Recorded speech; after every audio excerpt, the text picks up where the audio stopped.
Welcome to my channel.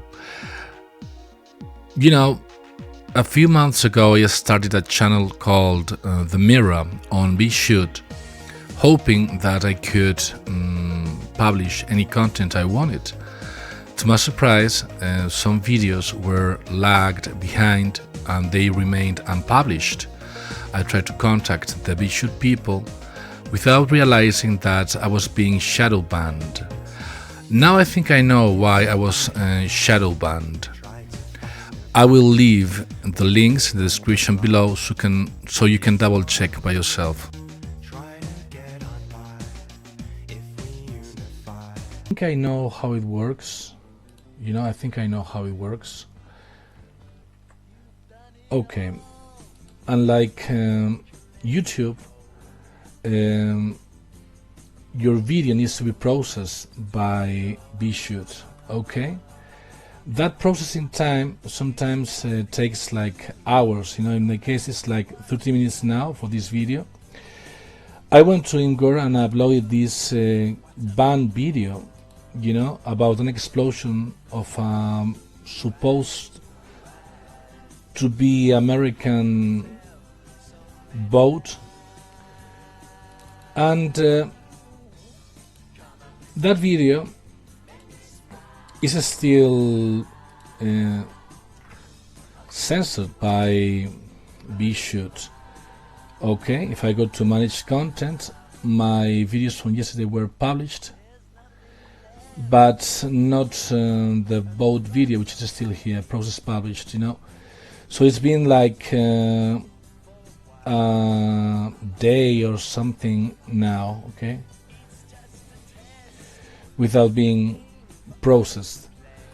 So the game is the following thing: you upload a video and somebody decides if that video is going to be published or not, or if you get priority on the video, so it may become trending or not. Okay, that's how it works. Maybe they have users, employees, people who work for Bitchute, who have their own user here, and those users would take that video if that video is very interesting or a hit. For instance, my Netanyahu video from yesterday took like a couple of hours to be published the first time, and I know I was among the first people to discover that video, but I was late. I mean, who is giving this priority when your video is being processed?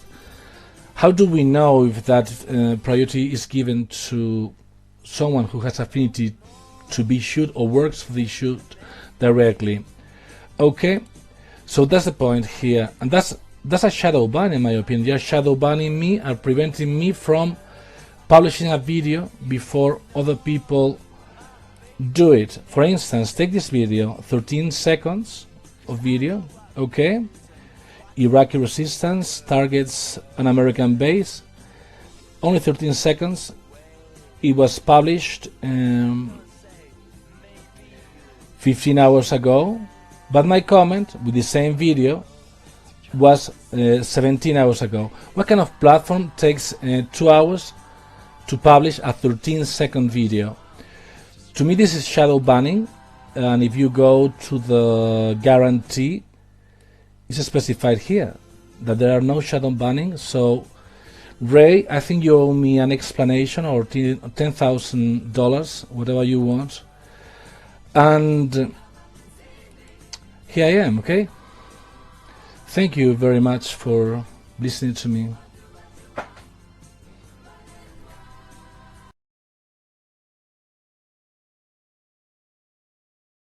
And he is telling me, no, it was a technical problem which should be sorted out by now. How can it be sorted out when you haven't published that video from my channel? Okay, you haven't published that video, which was published 3 days ago successfully on Rumble. You are shadow banning me again, and you're laughing at me. You are insulting my intelligence. Okay, comment edited 2 days ago. here to this video. And it's exactly the same video, but this one is on Rumble. Okay, don't take me for a fool. I gotcha. I know you're shadow banning me. And if you want to negotiate something, please let me know.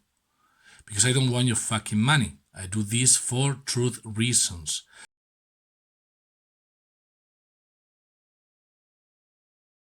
Well, the reason why I was shadow banned by Bitchute is because the Pentagon is directing companies to censor Iran war information, okay? So, if you see different articles from different sources, it seems like a few months ago the Pentagon was pushing all kinds of internet companies to censor that kind of information. I was just publishing the very same information the Pentagon did not want you to know. And I was hoping that Ray and Bitchute were champions of free speech. I was kind of wrong. I hope they will allow me to publish this video on Bitchute again, or I will be visited by MI5 agents, who knows. Thank you for listening to me. Bye-bye.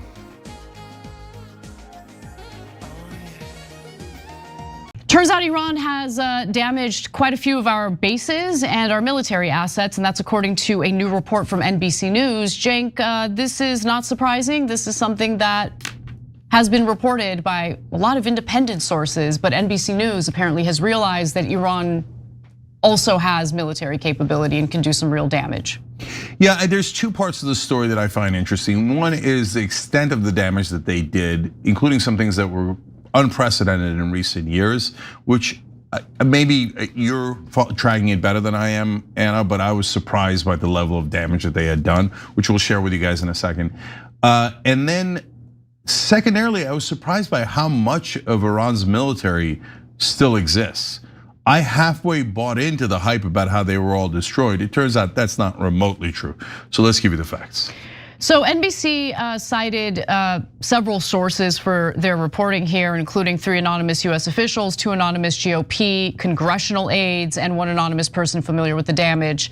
All you need to do is pay attention to former military generals who were rejected by the Trump administration for his new administration in the second term, and you'll know the extent of the damage. You don't need to rely on anonymous sources.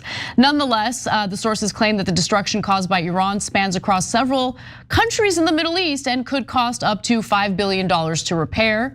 And that's actually a pretty conservative estimate, to be quite frank. More on that in just a bit.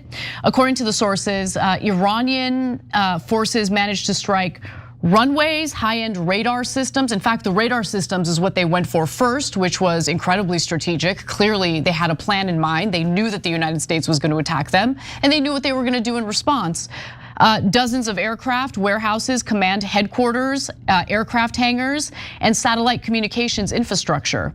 So Iran even managed to bypass American air defenses. So early in the war, an Iranian F-5 fighter jet bombed the US base Camp Buring in Kuwait, despite the base having air defenses, a rare breach that marked the first time an enemy fixed wing aircraft has struck an American military base in years. So since Iran does not have the capability to strike the United States, their plan, once the US struck them and started this war, was to strike US bases in the Gulf region, and that's exactly what they did. Now, these Gulf countries were under the impression that if they host US military bases, that means that it's going to bolster their security. Oops, well, that didn't happen. In fact, at the very start of the war, Trump said, and he literally said this out loud, that he was surprised that Iran struck US military base and the UAE. The report claims that detailed information is being withheld from members of Congress, which should be unsurprising. One of the anonymous congressional aides even said that no one knows anything, and it's not for lack of asking. We have been asking for weeks and not getting specifics, even as the Pentagon is asking for a record high budget. If you guys can remember, Donald Trump has requested a defense budget of $1.5 trillion, which is insane, which is absolutely insane. But the administration has even requested that private satellite companies refrain from imaging the US bases that have been destroyed. And that was confirmed by a satellite company called Planet Labs. Now, a Pentagon official also stated the following: "We do not discuss battle damage assessments for operation security reasons. Our forces remain fully operational, and we continue to execute our mission with the same readiness and combat effectiveness." Well, if what we've seen with Iran so far has been the Pentagon's idea of readiness and combat effectiveness, I really don't know what to say. We're in a lot of trouble. And by the way, the fact that we've depleted 80% of our missile interceptors when we're making enemies all across the globe in order to make our little friend Israel happy should be concerning for anyone who has any fear for our national security.